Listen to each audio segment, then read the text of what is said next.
고린도전서 1장 30절 말씀 보겠습니다.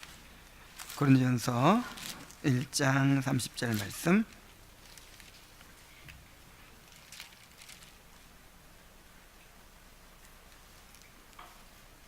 자, 함께 읽겠습니다. 시작. 너희는 하나님으로부터 나서 그리스도 예수 안에 있고 예수는 하나님으로부터 나와서 우리에게 지혜와 의로움과 거룩함과 구원함이 되셨으니. 아멘.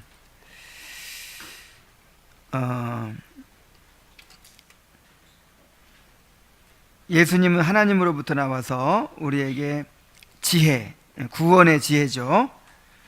구원의 지혜가 되시고, 또 의로움이 되시고, 이 칭의죠. 거룩함이 되시고, 거룩함은 성화죠. 구원함이 되셨으니, 구원함은 이제 구원의 완성을 말하는 거예요. 우리의 이제 영화를 말하는 것입니다. 그래서 그리스도가 우리의 구원의 진리이시고, 또 의로움이 되시고, 거룩함이 되시고, 이제 구원함까지 되신다, 구원의 완성까지 되신다라는 사실을 이 말씀을 통해 살펴볼 수가 있습니다. 성화에 대해서 가장 큰 오해가 바로 이제 성화가 마치 우리의 노력에 의해서 이루어지는 것처럼 그렇게 여기는 것이죠.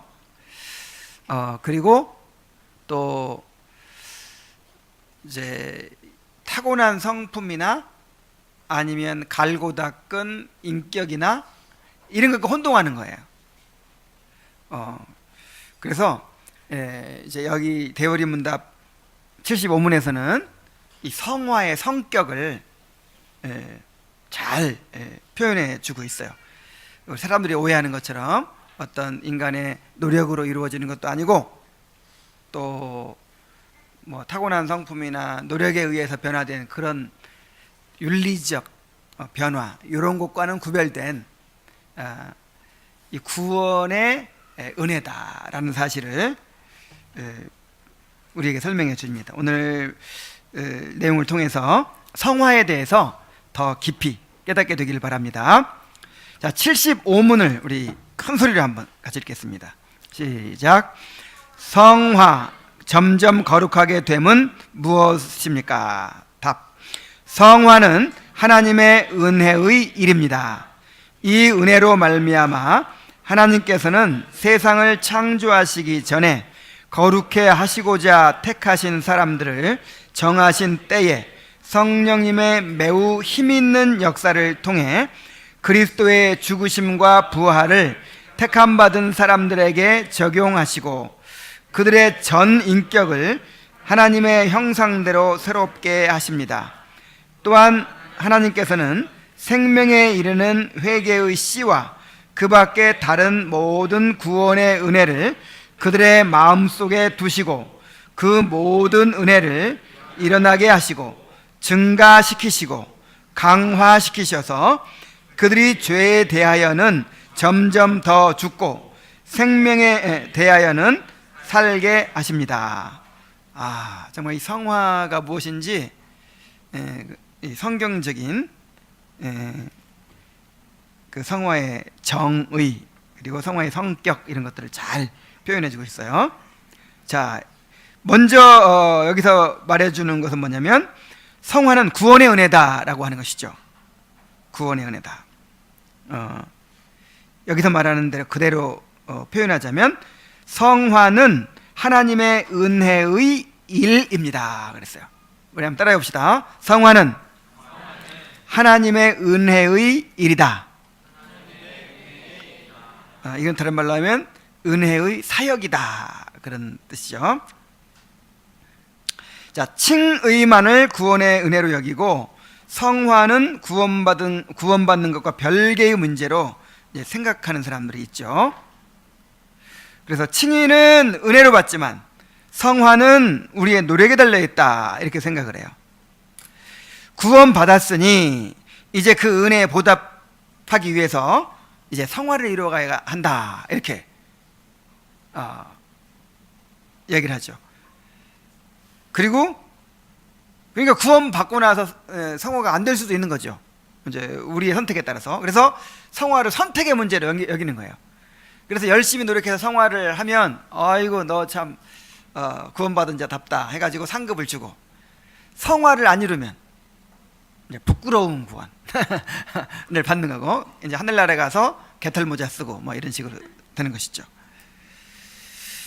그래서 성화 없는 칭의가 있을 수 있다, 이런 생각을 하는 거예요. 성화 없는 칭의가 있을 수 있다. 있을 수 있어요, 없어요? 불가능한 일이죠. 성화 없는 칭의는 없습니다. 자, 성화는 칭의와 분리할 수 없는 구원의 은혜라는 거예요. 기독교 강요에서 우리가 배운 바대로 칼빈의 이중 은혜론이 있습니다. 자, 칼빈의 이중 은혜론, 구원의 은혜가 이중으로 주어진다는 거예요. 구원의 모든 내용을 딱 두 마디로 요약할 수 있거든요. 칭의와 성화. 칭의와 성화로 이렇게 이제 그러니까 즉각적으로 주어지는 것과 점진적으로 주어지는 것, 이렇게 나눠 가지고 두 가지로 요약할 수 있다 이 말이에요. 근데 즉각적으로 주어지는 칭의든 점진적으로 주어지는 성화든 이건 다 구원에 속한 거예요. 우리가 구원 받을 때 그 구원의 보따리 속에 다 들어 있는 거예요. 분리할 수 없는 하나의 은혜예요. 하나의 은혜. 몇 개의 은혜? 하나의 은혜인데 그게 이제 이중 은혜라는 거예요. 이중. 분리할 수 없는 하나의 은혜인데 구분은 돼요. 논리적으로. 그러니까 이거는 실제 생활 속에서 구분될 수는 없다 그랬어요. 아니. 실제 생활 속에서는 구분될 수 없고 이해하기 쉽도록 논리적으로만 구분된다 그랬어요. 우리 머릿속에서만 구분되는 것이지 실제로는 구분돼야 안 돼요. 왜냐면 하나니까, 하나. 자, 칼빈의 이중은혜론이 뭐냐면 그리스도와의 연합을 통해 주어지는 구원의 은혜는 칭의와 성화의 이중은혜다라는 거예요. 자, 그리스도로부터 받는, 자, 그리스도께서 이루신 구원을 우리가 받는 거잖아요. 그런데 그거는 칭의와 성화의 이중은혜다. 하나님은 거룩해 하시지 않는 자를 결코 칭의하시지 않는다 그랬어요. 그러니까 칭의만 하고 칭의만 얻고 성화는 못 얻는 그런 구원이 있다, 없다? 없다. 또 이런 말도 했어요. 칭의와 성화를 분리시키는 것은 그리스도의 몸을 찢어놓는 일이다 그랬어요. 아니, 그리스도의 몸을 우리가 먹고 마셨잖아요. 살과 피를 먹고 마시면 이게 우리 안에서 뭐가 돼요? 칭의와 성화가 다 이루어지는 건데, 칭의는 받고 성화는 못 받는다, 뭐 이런 식으로 생각한다면 그리스도의 몸을 어떻게 하는 것이다? 찢어놓는 것이다.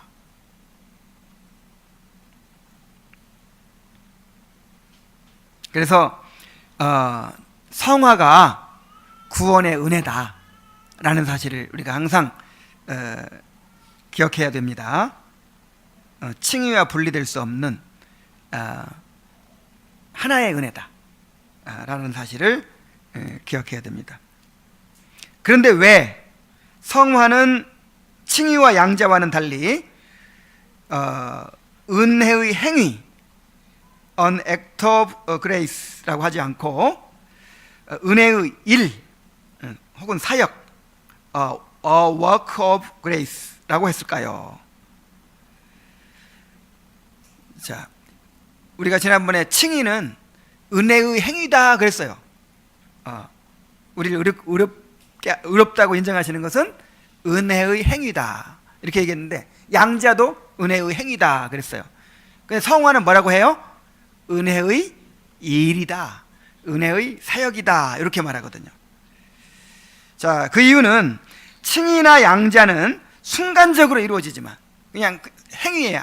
하나의 행위, 순간적인 행위, 순간적으로 이루어지지만 성화는 중생의 시점부터 시작하여 영혼이 영광의 상태에 들어가게 되는 죽음에 이르기까지 전생에 걸쳐 지속되는 과정이기 때문입니다. 그래서 하나님께서 우리 안에서 일하시는 거예요. 계속해서 뭘 이루십니까? 성화를 이루어 가시는 거죠. 성화를. 그래서 제가 전에 그런 비유를 들은 적이 있어요. 알기 쉽게 설명하기 위해서. 아무리 얘기해도 그 둘을 자꾸 이렇게 구분해 가지고 이제 생각하는 거예요. 그래서 알기 쉽게 하려고 우리가 이제 뭐 퇴직금을 받을 때, 예를 들어서 그거를 다 우리 거잖아요. 그때 일시불로 받는 수도 있고 이렇게 다달이 연금식으로 받는 수도 있고 그렇죠.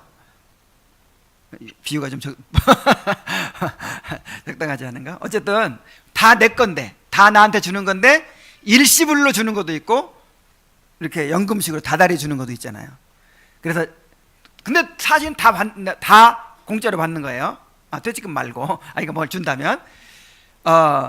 그래서 칭의가 이렇게 일시불로 주는 거라면 성화는 계속해서 우리에게 이제 점진적으로 주어지는 것이죠. 근데 값없이 주어지는 거라는 것은 똑같다 이 말이에요. 똑같은 그리스도에게서 나오는 거예요. 우리한테서 나오는 거 있어요, 없어요? 하나도 없어요, 하나도. 또 이제 어떤 사람은 이렇게 생각한단 말이에요. 이제 인간의 노력으로 되는 일은 아니다. 노력으로 되는 일이다라고는 안 하지만은 그렇다고 100% 은혜라고도 할 수도 없는 것 같아. 그러니까 반반이다. 인간의 노력 플러스 하나님의 은혜다. 그래서 어떤 협력 사역으로 생각을 해요. 협력 사역. 맞아요, 틀려요? 아닙니다. 몇 프로? 100% 하나님의 은혜입니다. 성화는 100% 하나님의 은혜예요. 그리스도께로부터 오는 거예요. 자, 그래서 성화가 구원의 은혜다라고 하는 사실을 먼저 얘기했고, 그 다음에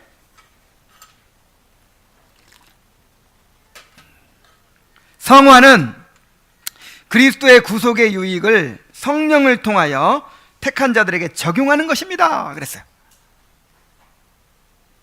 이게 우리한테 나오는 게 아니죠. 우리한테서 우리가 최선을 다해서 갈고 닦고 그냥 우리 안에 있는 선한 것을 그냥 끄집어내 가지고 이렇게 훌륭해지는 게 아니고 전부 어디서 와요?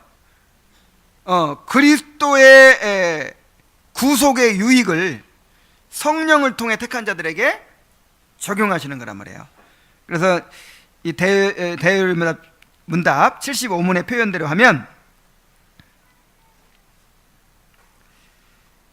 하나님께서 세상을 창조하시기 전에 거룩하게 하시고자 택하신 사람들을 정하신 때 성령님의 매우 힘있는 역사를 통해 그리스도의 죽으심과 부활을 택함 받은 자들에게 적용하시고 그랬어요. 자, 먼저 그 한 부분 한 부분 봅시다. 하나님께서 세상을 창조하시기 전에 거룩하게 하시고자 택하신 사람들을 그랬죠. 그러니까 이제 그 누가 성화되느냐 하는 건데 누가 성화되는 거예요? 택함 받은 자들이 성화되는 거예요. 택함 받은 자들. 그래서 하나님의 예정의 목적을 알 수가 있죠. 왜 택하셨어요? 우리 에베소서 1장 4절을 한번 읽어봅시다. 시작. 곧 창세전에 그리스도 안에서 우리를 택하사 우리로 사랑 안에서 그 앞에 거룩하고 흠이 없게 하시려고 그랬어요. 자, 왜 택했다고요?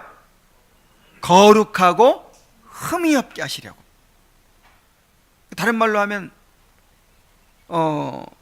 택하심의 목적은 성화예요. 성화. 우리를 거룩해 하기 위해 택했다 이 말이에요. 그러므로 하나님이 택하신 자들은 반드시 거룩함을 이루어 가게 되어 있습니다. 왜냐하면 그게 택함의 목적이기 때문에.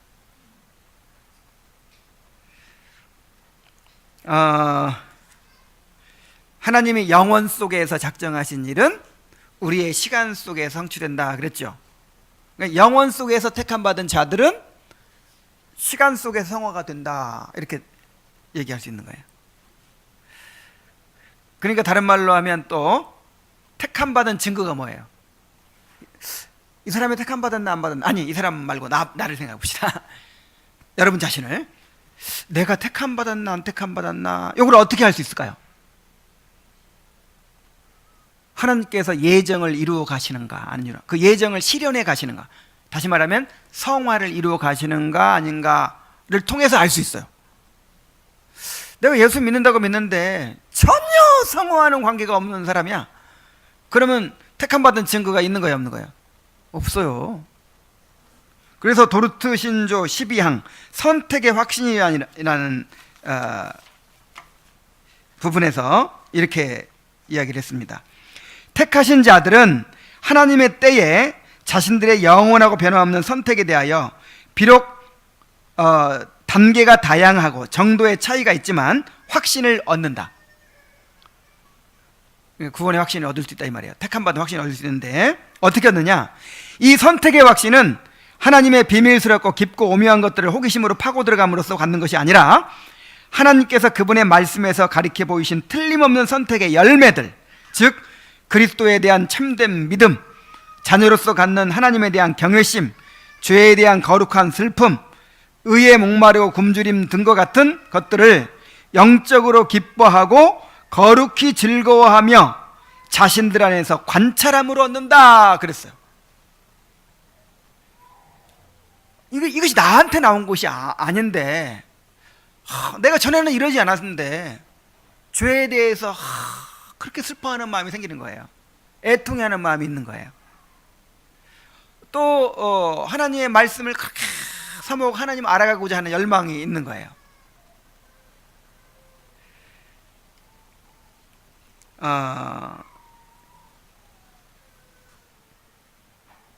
의에 목마르고 주림이 있는 거예요.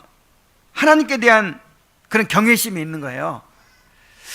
이런 것들이 성령께서 나에게 심어주신 이런 것들이 이제 스스로 이렇게 발견될 때 관찰해 가면서 선택의 확신을 얻는다는 거예요. 아, 내가 택함 받은 사람이구나. 아, 내가 구원받은 사람이구나. 이렇게 경험하게 된다는 거예요. 이건 그러니까 하루아침에 얻을 수 있는 거예요, 아니에요? 아니죠. 사람마다 다양하지만 대개는 오랜 세월에 걸쳐서 실제 삶의 변화를 통해서 우리가 확인하게 되는 것이죠.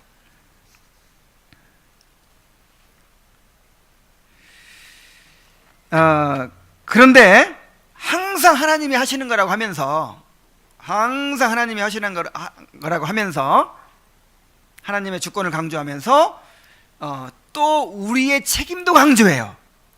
그래서 헷갈리는 건데, 우리 베드로후서 1장 10절에 한번 봅시다. 베드로후서 1장 10절. 여기 있네요. 자, 함께 읽겠습니다. 시작. 그러므로 형제들아 더욱 힘써 너희 부르심과 택하심을 굳게 하라. 너희가 이것을 행한즉 언제든지 실족하지 아니하리라. 그러니까 더욱 힘써 뭘 행하라는 거예요. 이제 1절부터 쭉 보면 믿음의 덕을 덕에, 지식을 지식에, 경건을 경건에, 형제 우애를 형제 우애의 사랑을 계속해서 성화 열매를 맺어가라는 거예요.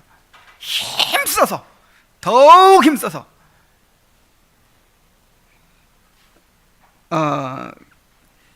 그럴 때 나의 부르심과 택하심이 더욱 어떻게 돼요? 굳게 돼요. 다시 말하면 더욱 확신을 가지게 되는 거예요. 정말 내가 구원받은 것이 확실하구나, 내가 택함 받은 것이 확실하구나, 이렇게 돼가는 거예요. 이렇게 돼가는 것 자체가 구원해진 거예요. 이렇게 돼가는 것 자체가. 그 은혜의 방식이라는 책에 보면 확신에 대해서 계속 여러 가지 많은 얘기를 했는데, 이렇게 아니란 상태에 멈춰버리는 거, 요렇게 되질 않는다는 거예요. 구원받은 사람은 계속해서 멈추지 않고 이렇게 이제 확신에 도달해 가는 것이죠. 그러니까 지금 내가 확신을 누리고 있냐 못 누리냐, 이거보다 더 중요한 것은요, 가짜 확신도 있으니까 내가 끊임없이 목말라 하고 그렇게 이제 하나님 알아가고자 힘쓰느냐, 요게 가장 중요한 증거예요. 요게.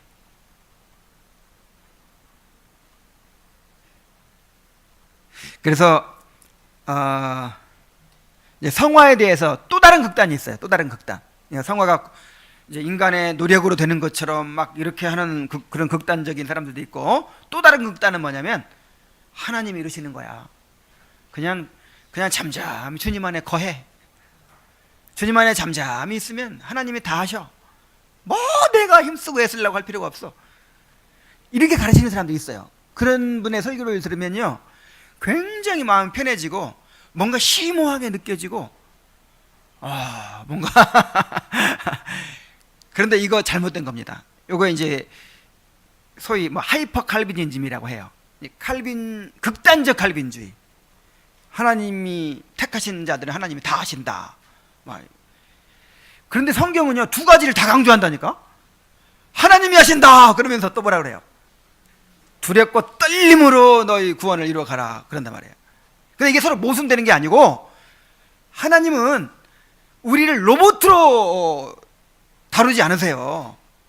그냥 일방적으로 하시지 않고 우리의 그 인격의 작용을 사용하세요.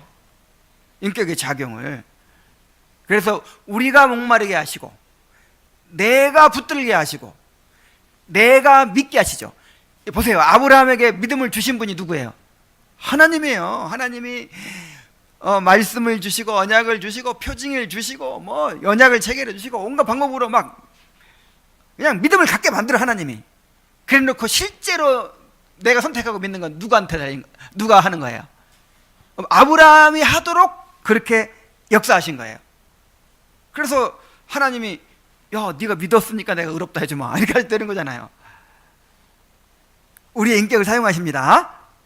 그래서 우리가 힘써서 추구해야 되는 거예요. 두렵고 떨림으로 성화를 이루어 가야 되는 것입니다.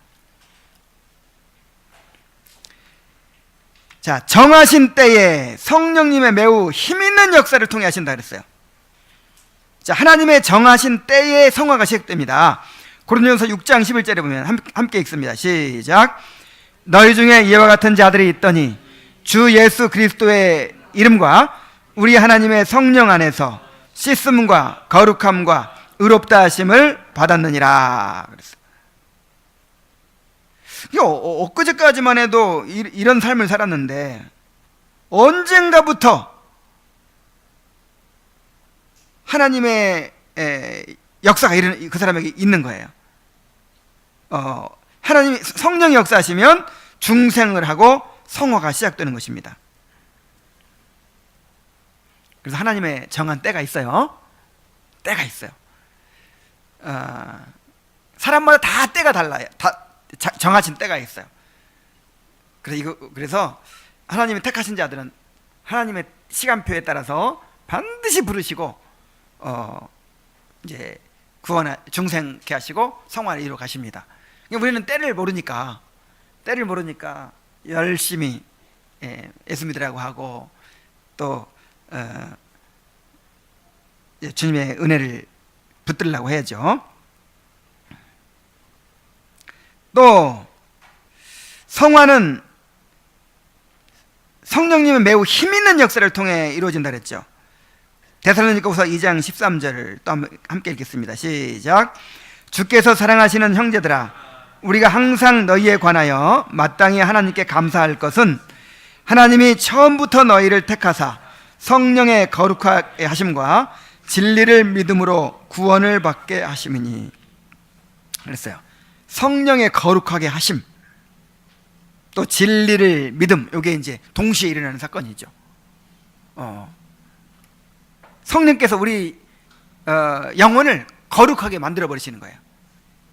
중생이 뭐냐면 새 생명의 원리를 심으시고 우리의 지배적인 본성을 거룩해 하시는 역사다.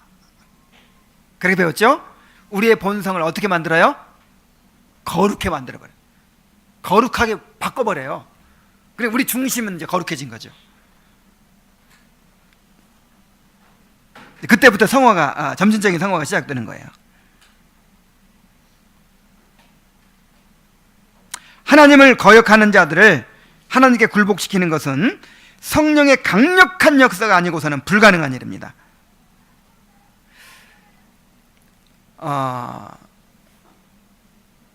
그 담뱃갑에 그 무시무시한 막 그 광고가 붙어 있죠.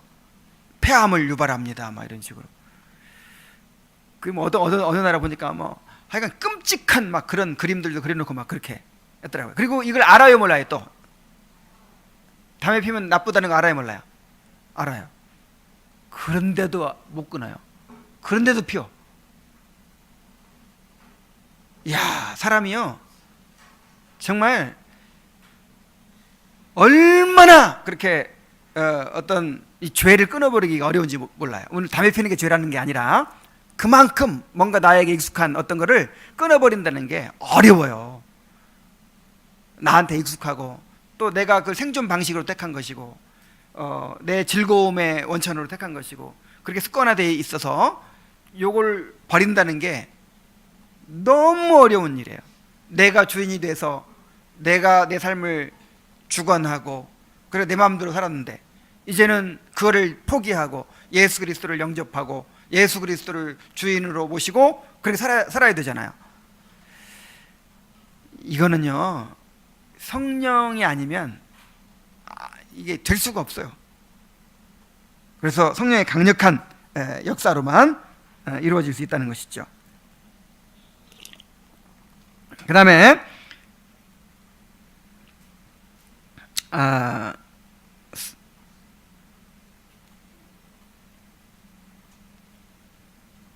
이제 성화는 우리의 본성을 새롭게 하시는 성령의 역사라는 부분을 한번 생각해 봅시다.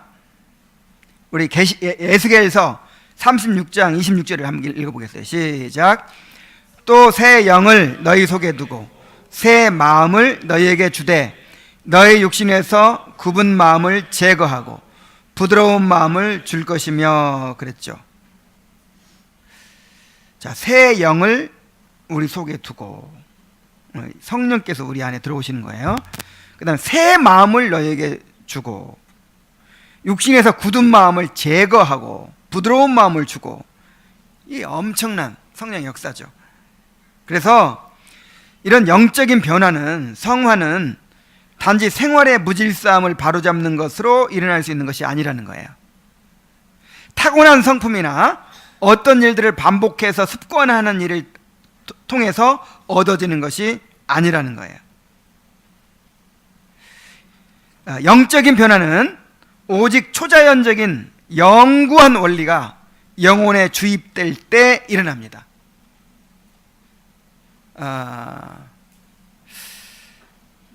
그래서 어떤 자기 수양이나 윤리적인 어떤 변화나 어떤 의지로 습관화시키는 어떤 덕이나 이런 것들과 성화를 혼동해서는 안 된다는 거예요. 절대로. 근데 혼동하기가 쉽죠.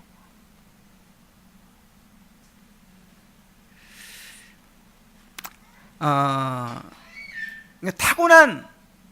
정말 타고난 좋은 성품을 가진 사람이 있을 수 있죠. 그러니까 교회를 오래 다니고 뭐 그렇게 구원받고 지식을 많이 갖고 뭐 깨지고 막 그런 사람보다도 그냥 교회하고 상관도 없는데 타고난 성품이 더 훌륭할 수도 있어요. 실제요. 이제 나는 구원받았다고 하면서도 부부싸움하고 살았는데 부부싸움도 한 번도 안 한 사람도 있어. 어떤 사람은요 화를 한 번도 안 했대. 아내한테 화를 한 번도 안 낸 사람이 있대요. 예수도 안 믿는데. 그리고 또 이제 환경도 있어요. 환경도 좋은 환경에서 아주 좋은 건강한 성품을 가지고 좋은 환경에서 이렇게 배우고 습관되고 이렇게 살아온 사람들이 있잖아요. 그런 사람들은요, 예수 믿는 사람보다 훨씬 더 윤리적으로 도덕적으로 훨씬 더 바르고 또 성품도 좋고 더 그렇게 살아갈 수도 있어요. 에베소서에 보세요. 에베소서 골로새 그걸 보면은 그 교인들한테 권면하는 내용이 뭐예요? 맨날 뭐 분내지 말라, 뭐 악의를 버리라, 뭐 계속 이런 얘기하는 이유가 뭐냐면 실제로 그런 일이 있기 때문에 그러는 거예요. 생각해 보세요. 그래서 노예들이에요.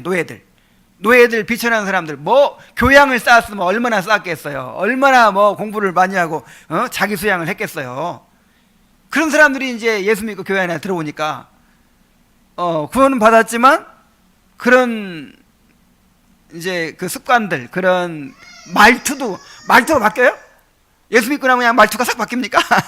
그런 말투, 뭐 그런 행동 습관 이런 것이 그대로 남아 있겠죠. 그래가지고 서로 그냥 말 함부로 하기도 하고 그냥 서로 그냥 분을 내기도 하고 막 이랬단 말이에요. 막 더러운 말을 입 밖에 내지 말라 막 이런 말씀도 있는 걸로 봐서 더러운 말도 막 그 쓰던 말, 자기가 쓰던 말도 막 하고. 근데 교회 안 다녀도 원래부터 아주 교양 있고 친절하고 이럴 수도 있다니까요. 근데 그런 것을 혼동하면 안 돼요. 정말 물론 전혀 상관없지 않겠죠. 이제 정말 영적인 변화는 윤리적인 변화를 가져옵니다. 그러나 꼭 이렇게 똑같이 가는 건 아닐 수 있다 이 말이죠. 그래서 영적인 변화.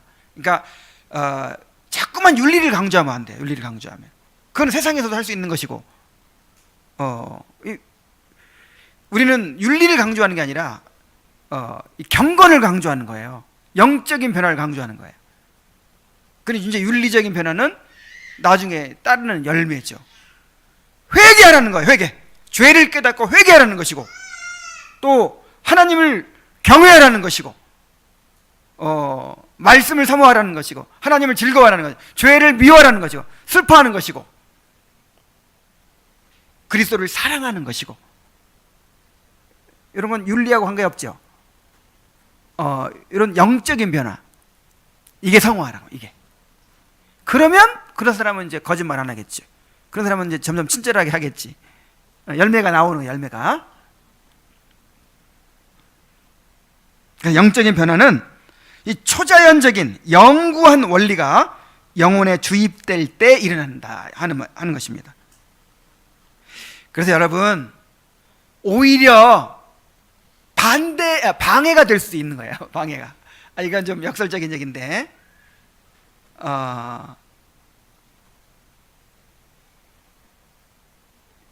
내가 성품이 너무 좋아요. 그리고 너무 갈고 닦고 그동안 정말 남한테 지적 한 번 안 받고 살 정도로 이렇게 살아왔어.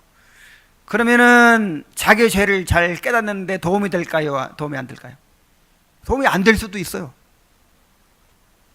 100% 그렇다는 건 아니지만 도움이 안 될 수 있어.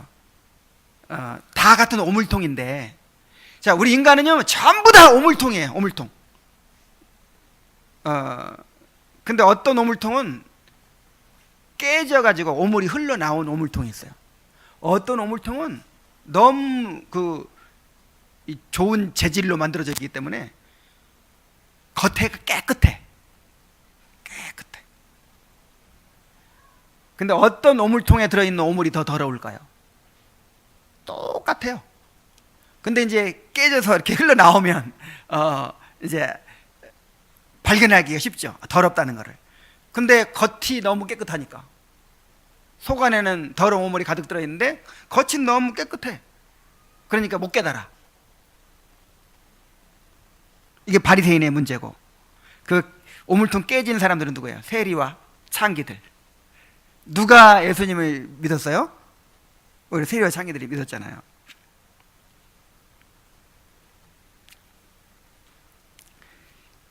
자, 그리고 이 성화는 우리한테서 나오는 것이 아니라 그리스도의 죽으심과 부활을 택함받은 사람들에게 적용하시고 그랬어요. 자, 그리스도의 죽으심과 부활을 통해 이루신 그 구속의 유익을 택함 받은 자들에게 적용시키는 것이 성화예요.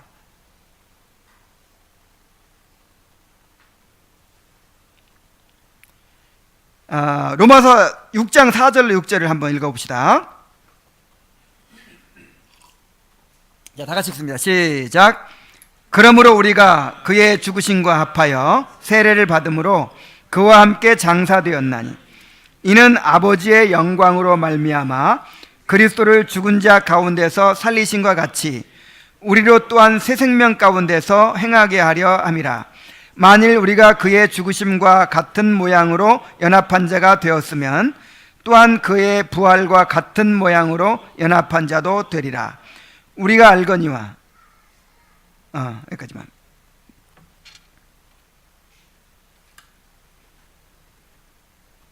그러니까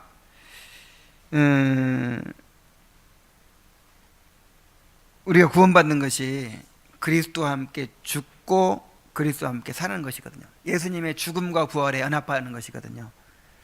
이것이 날마다 반복되는 게 성화예요.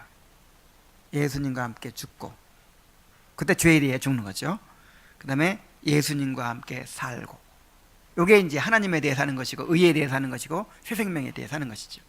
요게 날마다 반복되는 거예요. 날마다 예수님에게 죽어야 돼요.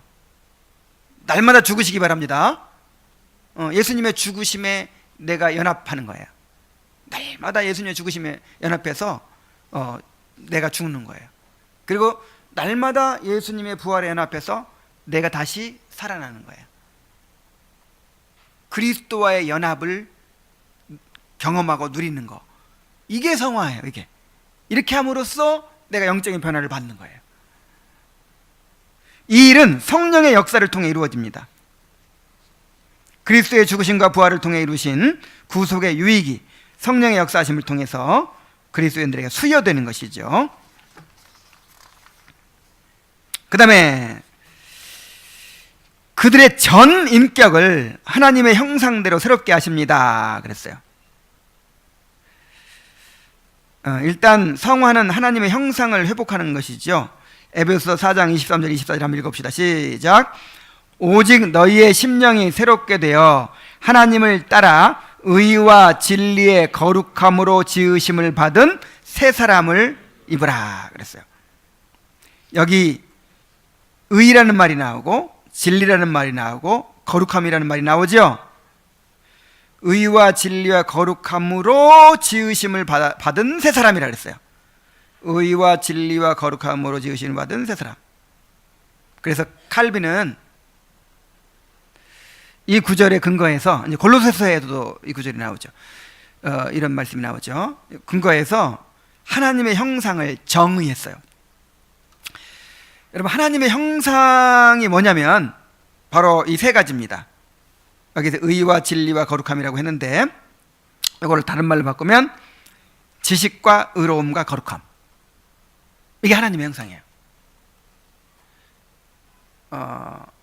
이게 하나님의 형상의 내용이에요. 그러니까 하나님의 형상은 좁은 의미의 형상이 있고 넓은 의미의 형상이 있다고 했어요. 그 좁은 의미의 형상이 바로 지식과 의로움과 거룩함이고, 이걸 원의라고 하죠. 원의. 아담과 하와가 처음에 가지고 있던 하나님의 형상, 이것이 있기 때문에 이제 하나님을 알아갈 수 있고 하나님과 교제할 수 있는 것이죠. 그 다음에 이제 또 하나님의 형상이라고 할 때 넓은 의미의 형상이 있어요. 넓은 의미의 형상. 넓은 의미의 형상은 뭐냐면 지정의, 우리의 인격, 그 밖에 모든 것. 이 넓은 의미의 형상은 타락 이후에도 그대로 있어요. 그래서 타락 이후에도 지정의의 인격을 가지고 있잖아요. 그죠? 관계성, 이렇게 하나님을 닮은 그런 모습들이 있어요. 또 아름다움을 추구한다든지, 이런 여러 가지 이런 거는 타락 이후에도 이제 가지고 있지만 아담과 하와가 타락할 때 잃어버린 하나님의 형상이 있는데 그게 바로 원의 좁은 의미의 하나님의 형상이었어요. 근데 우리가 이제 거듭날 때 이 원의가 회복되는 거예요. 원의가 이것이 회복돼서 자라가는 것이죠. 그래서 성화는 인간이 가진 모든 영혼의 기능들이 새로움을 입는 것입니다. 그러니까 전인적인 변화라는 거예요. 성화는 무슨 변화다? 전인적인 변화다.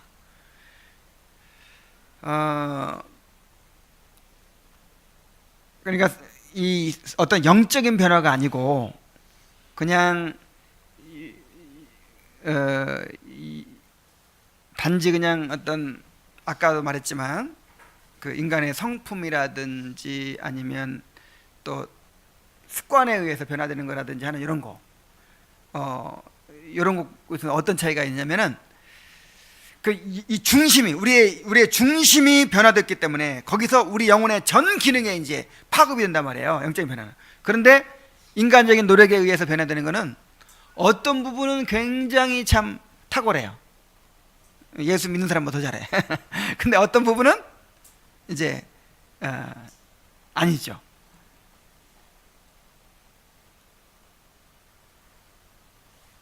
부분적이죠. 부분적이냐 전인적이냐 여기에도 차이가 있어요.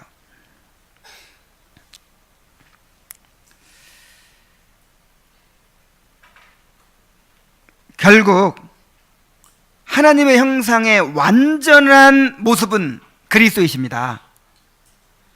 그래서 결국 성화는 그리스도를 닮아가는 거예요. 고린도후서 3장 18절을 봅니다. 자, 시작. 우리가 다 수건을 벗은 얼굴로 거울을 보는 것 같이 주의 영광을 보매 그와 같은 형상으로 화하여 영광에서 영광으로 이르니 곧 주의 영광으로 말미암이니라. 그래서 성화의 목표는 그리스도입니다. 그리스도를 닮게 만드시는 거예요. 그래서 사랑장의 모든 성품이 그리스도의 성품이에요. 그리스도의 성품.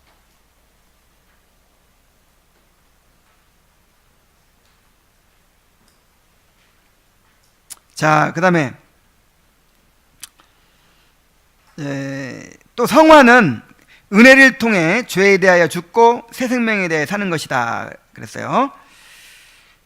자, 교리문답의 표현대로 다시 한번 봅시다. 또한 하나님께서는 생명에 이르는 회개의 씨와 그 밖에 다른 모든 구원의 은혜를 그들의 마음속에 두시고 그랬어요. 성화가 이루어지려면요 생명에 이르게 하는 회개의 씨를 심어주십니다. 사도행전 11장 18절에 보면 그들이 이 말을 듣고 잠잠하여 하나님께 영광을 돌려 이르되 그러면 하나님께서 이방인에게도 생명 얻는 회개를 주셨도다 아니라. 그래서 했죠. 이 회개는 누가 주시는 거예요? 하나님이 넣어주시는 거예요. 회개는 하나님의 선물이에요. 심지어 회개를 이렇게 정의를 해요. 회개는 우리를 구원하신 하나님께서 우리 속에 일으키신 선한 일, 곧 하나님의 재창조의 행위다. 회개가 무슨 행위? 재창조의 행위. 그래서 성화의 기본은 회개입니다. 회개. 칼빈은 기독교 강요에서 성화라는 말보다는 중생이라는 말을 쓰기도 하고 또는 회개라는 말을 써요. 성화는 곧 뭐다? 회개다. 회개라는 게 이제 내 죄에서 떠나가지고 하나님께 돌이키는 거잖아요. 이게 한 번에 딱 돼야 안 돼요. 평생 걸리는 거예요. 죄를 벗어나서 하나님께로 돌아가는 이 일이 평생 계속되는 게 성화예요. 그러니까 평생 회개하는 삶을 사는 게 성화예요. 그러려면 우리 인간은 스스로 회개할 수 있다 없다? 없으니까 회개의 씨앗을 심어준다 이 말이야. 회개의 씨앗을. 그래서 거듭난 사람은 그때부터 자기의 죄와 비참의 상태를 보기 시작해요. 그래가지고 점점 그게 깊어져요. 그래가지고 항상 회개의 삶을 살아요. 평생토록 회개하는 삶을 살아요. 이게 구원의 증거야. 가장 강력한 구원의 증거가 바로 이거예요. 평생 회개의 삶을 사는 것. 그 회개가 점점 깊어지는 것. 죄인식이 깊어지는 것.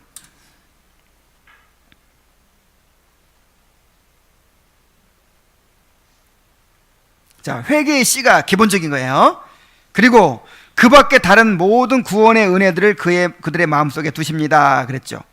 자, 요한일서 3장 9절 한번 읽어봅시다. 시작.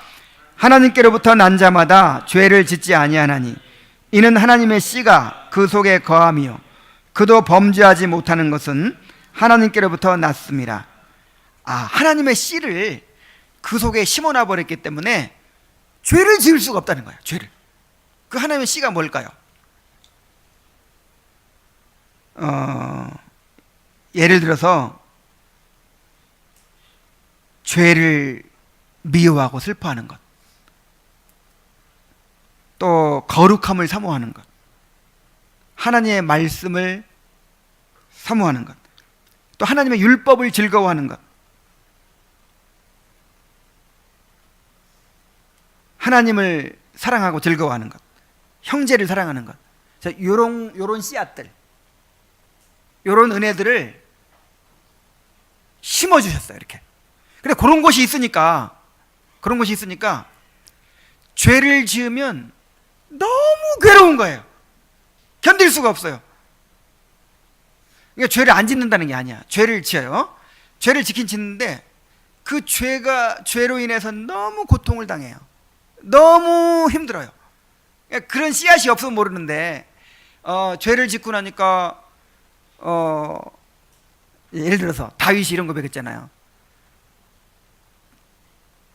정한 마음을 창조하시고 정직한 영을 새롭게 하여 주소서. 또 나를 주 앞에 쫓아내지 마시고 주의 성령을 내게서 거두지 마시옵소서. 주의 구원의 즐거움을 내게 회복시키시고 자원하는 심령을 주사 나를 붙드소서. 그러니까 이 뭐예요? 밧세바와 범죄하면서 이거 다 잃어버렸다는 얘기잖아요. 그 정한 마음이라는 거. 정말 죄를 미워하고 거룩함을 사모하고 정말 하나님을 기쁘시게 하고자 하는 그런 열망, 이게 정한 마음이거든요. 이거 잃어버렸어. 그 다음에 주님의 임재를 잃어버렸어. 성령의 충만을 잃어버렸어. 또 구원의 즐거움을 잃어버렸어요. 자원하는 심령을 잃어버렸어요. 그러니까 너무 괴로운 거예요. 너무 괴로운 거예요. 다른 것이 모든 것 다 얻었어도 살 맛이 안 나는 거예요. 너무 힘들고 어려운 거예요. 그래서 하나님 앞에 내 영혼이 뭐 여름 가물에 뭐같이? 여름 가물에 마름같이 되었나이다 하면서 그 은혜를 사모하잖아요. 회복시켜달라고. 그래서 하나님께로부터 난 자는, 이제 하나님께로부터 난 자, 이 말은 거듭난 자 그런 뜻이죠. 거듭난 자는 죄를 짓지 아니하나니 그랬어요. 여기 죄를 짓는다는 말은 습관적으로 반복적으로 계속 죄에 빠져 있는 걸 말해요. 이렇게 될 수가 없어요. 일시적으로 죄를 짓지만 하나님 씨가 있기 때문에 거기 그냥 빠져 살 수가 없어요.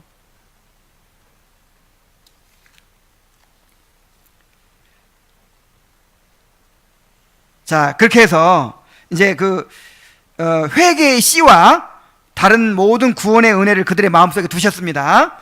이것을, 그 모든 은혜들을 일어나게 하시고 증가시키시고 강화시키셔서 그랬어요. 자, 여러분이 거듭났다면 여러분 안에 지금 뭐가 있어요? 회개의 씨가 있고 모든 그런 이제 은혜들이 심겨져 있어요. 그런데 평상시에는 이게 있는지 없는지 드러나질 않아요. 맨 죄밖에 안 드러나. 근데 하나님의 말씀을 들을 때, 또 성령께서 역사하실 때, 은혜가 주어질 때 이게 일어난다며. 일어나고 그 다음에 증가되고 그다음에 강화돼요. 이걸 은혜의 증진이라고 해요. 은혜의 증진. 은혜는 증진되는 것입니다. 은혜는 점점점 소멸돼 가지고 그냥 싹 말라서 없어져 버리는 게 아니고, 은혜가 심겨졌다면 점점 일어나고 증가되고 강화되게 돼 있어요. 은혜가 있었는가 했는데 싹 말라버렸네. 그러면 이걸 뭐라고 그래요? 돌밭에 떨어진 씨앗. 이건 원래 은혜가 아니야. 원래. 아시겠습니까? 은혜는 증진되게 돼 있어요. 증진되는 거예요.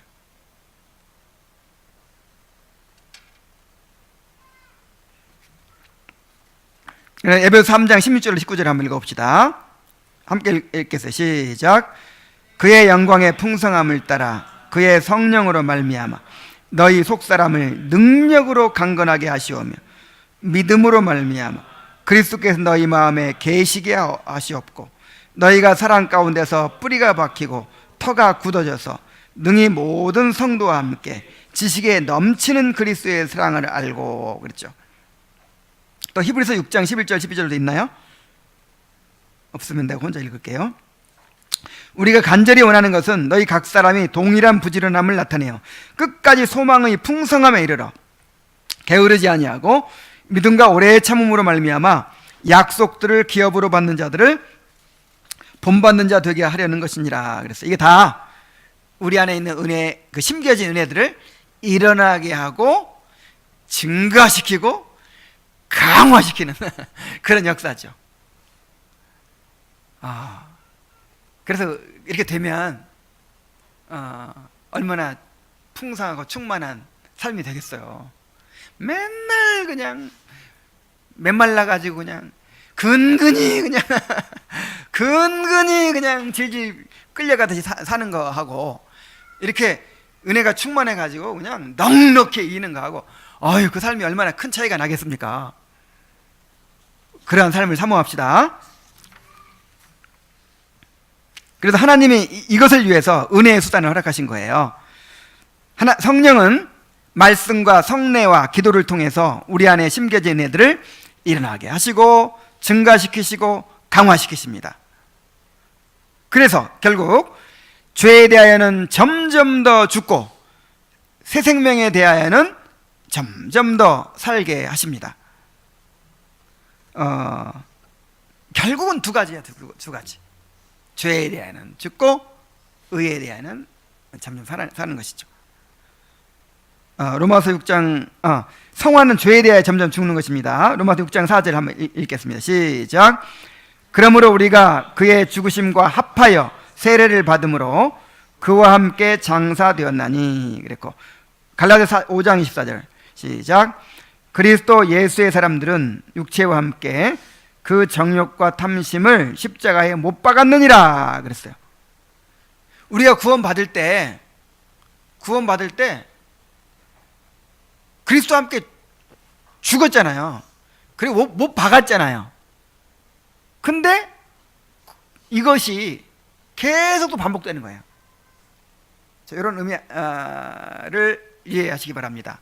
이게 단번에 이루어지는 측면도 있고 그것이 계속 반복되는 측면이 있는 거예요.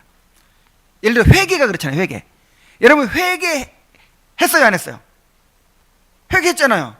회개해가지고 그리스도인 된 거잖아요. 근데 그 회개가 평생 반복되는 거예요. 그래서 그 회심이 평생 반복돼요. 다른 말로 하면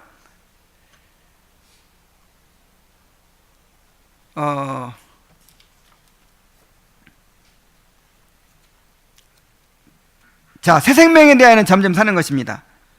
로마서 6장 6절을 함께 읽겠습니다. 시작. 없어요?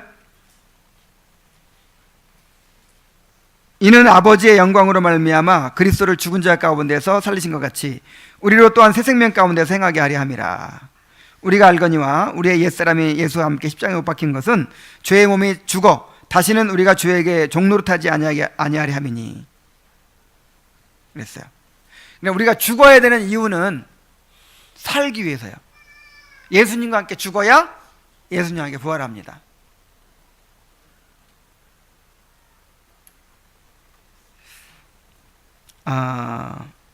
자, 로마서 6장 11절을 마지막으로 한번 봅시다. 로마서 6장 11절.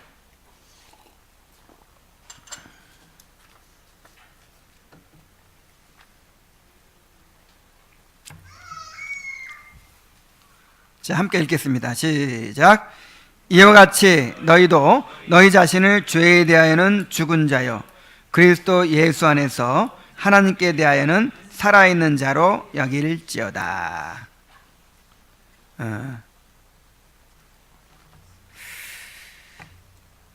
자, 우리는 신분적으로 그리고 우리의 그 본성적으로 이미 죄에 대하여는 죽었어요. 다시 말해서 이제는 죄가 우리를 지배할 수 없어요. 그리고 죄 가운데 살 수 없도록 돼 있어요. 구원받은 사람. 그리고 하나님에 대하여는 살았어요. 그러니까 전에는 죄에 대하여는 살고 쌩쌩하게 살고 그 다음에 하나님에 대해는 죽었어요. 그래서 하나님에 대해 반응도 못하죠. 근데 이제 구원받는다는 건 뭐냐면 죄에 대해는 어떻게 하고 죽어버리고 하나님께 대해는 살아난 거예요. 이렇게 됐습니다. 이미 이제 우리 신분이 그렇게 됐고 본성이 그렇게 됐어요. 그런데 잔재가 남아있어. 잔재. 그렇게 살아왔던 습관이 이제 남아있는 거예요. 그래서 계속 반복해서 그걸 죽여야 돼. 계속. 뭐 예를 들어서 북한에서 어떤 사람이 이제 남한에 내려왔다고 봅시다. 북한에서 아침마다 일어나서 지도자 동지한테 인사드리고 또 이렇게 막 그 북한의 김일성, 김정일을 찬양하고 맨날 그렇게 살았어요. 그리고 남한 뭐 미제, 원수 뭐 괴뢰도당 하면서 그렇게 살았어요. 근데 이 사람이 이제 탈북해가지고 대한민국 국민이 됐어요. 된 거죠, 진짜. 완전 신분이 바뀌고 이제 근본적으로 그 사람의 뿌리가 바뀐 거예요, 이제. 근데 뭐가 남아있어요? 아직도 동무, 이리 오시오, 이런 이게 남아있어. 아직도 그 북한에 살던 그 사회주의 체제 안에 살던 그런 습관이 남아있어가지고 자꾸만 그런 이제 걸 하는 거예요. 습관이 있는 거예요. 그럼 빨리 어떻게 해야 돼요? 날마다 죽여야지. 애 습관을 죽이고 그 다음에 이제 대한민국 국민으로서의 그걸 익혀야죠. 또 자본주의 사회의 그런 생활을 익혀야죠. 옛날엔 돈 안 줘도 다 국가에서 책임진다는 책임도 아주 엉망으로 지지만 근데 지금은 이제 돈 없으면 못 사니까 돈 열심히 벌어야 되고. 자, 그런 것처럼 우리가 죄에 대해서 날마다 그리스도와 연합하여. 근데 이게 그냥 내가 막 갈고 닦아서 되는 게 아니라 그리스도와의 연합을 누림으로 된다 이 말이에요. 그리스도의 죽음에 합하여서 죽는 것이고 그리스도와 함께 죽는 것이고 그리스도의 부활에 합해서 살아나는 거예요. 이러한 성화의 원리를 깨닫고 날마다 누려가는 그런 성도들이 되기를 바랍니다. 이게 성화의 은혜를 누려가는 거예요. 그렇죠? 우리에게 어려운 과업을 줘가지고 그냥 힘들고 어렵게 하는 게 아니라, 여러분 죄에서 점점 벗어나는 게 즐거운 일인가요? 아주 그냥 힘든 일인가요? 마음대로 그냥 죄짓게 살고 내버려 두지.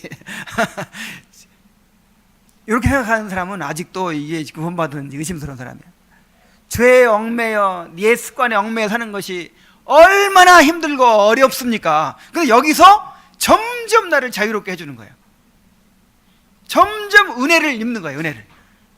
그런 은혜를 입으시기 바랍니다. 그런 은혜를 풍성하게 누리시기 바랍니다. 기도하겠습니다. 하나님 아버지,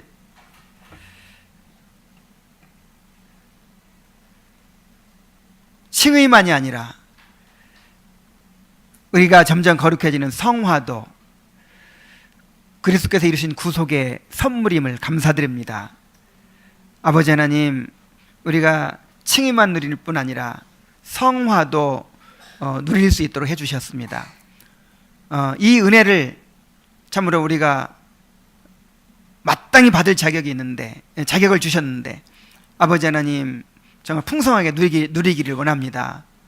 참으로 우리 안에 심겨주신 그 하나님의 씨가 또 모든 은혜들이 점점 일어나고 증가되고 강화되어서 날마다 그리스도와 함께 죽고 그리스도와 함께 살아가는 그런 삶이 될 수 있도록 인도하여 주옵소서. 예수님의 이름으로 기도하옵나이다.